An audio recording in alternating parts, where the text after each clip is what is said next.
یہ ظلم نہیں کر رہا. وَدْعُوا الشَّيْءَ عَلَىٰ غَيْرِ مَحَلِّهِ والی بات نہیں ہے, صحیح ہے نا. وَدْعُوا الشَّيْءَ عَلَىٰ غَيْرِ مَحَلِّهِ والی بات نہیں, یہ عدل کر رہا ہے.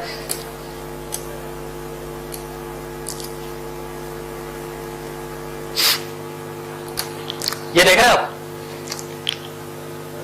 اس ملک کے بھی 3 نام ہیں. انڈیا جب کہا جاتا ہے تو بہت سوچ سمجھ کے کہا جاتا ہے. جب بھارت کہا جاتا ہے تو بہت سوچ سمجھ کے کہا جاتا ہے. جب لفظ ہندوستان استعمال کرتے ہیں تو بہت سوچ سمجھ کے استعمال کرتے ہیں کہ یہ ہندوستان ہے, یہ بھارت ہے, یہ انڈیا ہے. 3 لفظ ہے نا, تینوں کا کوئی نہ کوئی پس منظر ہے. یہاں کئی سالوں پہلے, صدیوں پہلے نبی علیہ السلام نے جو ایک شخصیت کو بھیجا تھا, کفر کا گڑھ تھا یہ. ان کو فرمایا تھا سلطان الہند, کہ آپ کو ہم نے جو ہے نا یہاں ہند کا سلطان بنا دیے, پاور آپ کو دے دی ہے, صحیح ہے نا. آپ نے آ کے وہاں کام کیا, مولوی چشتی اجمیری رحمۃ اللہ علیہ اور بھی مبلغین نے آپ نے وہاں کام کیا. یہ شرک کی جگہ تھی, لیکن وہاں پر اب یعنی کہ اللہ کی عبادت کی جا رہی ہے, صحیح ہے نا. تو جب ایسٹ انڈیا کمپنی آئی ہے تو وہاں پہ گورنر تھا لارڈ, نام میرے ذہن سے نکل رہا ہے, یہ کیا نام ہے, 19ویں صدی کے اندر دور میں تھا, پاکستان بننے سے پہلے. تو وہ آیا, اس نے جب میں یہ مولوی چشتی اجمیری رحمۃ اللہ علیہ کے مزار کا دورہ کیا تو اس نے آتے ہی ایک جملہ کہا, اور یہ آپ ان کی ویب سائٹ پہ دیکھیں گے نا, مولوی چشتی اجمیری رحمۃ اللہ علیہ کے حوالے سے ویکیپیڈیا پہ, تو اس کا اسٹیٹمنٹ وہاں لکھا ہوا ہے. اس کا بیان یہ تھا کہ میں نے ہندوستان میں بہت سے لوگوں کو دیکھا ہے, لیکن یہ بندہ انتہائی اہمیت کا حامل اور عجیب و غریب بندہ ہے کہ یہ بندہ دنیا سے جانے کے بعد بھی پورے ہندوستان پہ حکومت کر رہا ہے, حکومت کر رہا, پاور اس کے پاس ہے. پورے ہندوستان میں لوگ اس کے پاس آتے ہیں, اس کے پاس پاور بہت ہے. تو پاور کو آپ اردو میں ترجمہ کریں گے, عربی میں کریں گے تو سلطان کو کہتے ہیں, سلطان طاقت یعنی کہ. تو نبی علیہ السلام نے فرمایا تھا, تو انہوں نے یہاں پہ یعنی کہ کام کیا, صحیح ہے نا, یہ کام کیا آپ نے.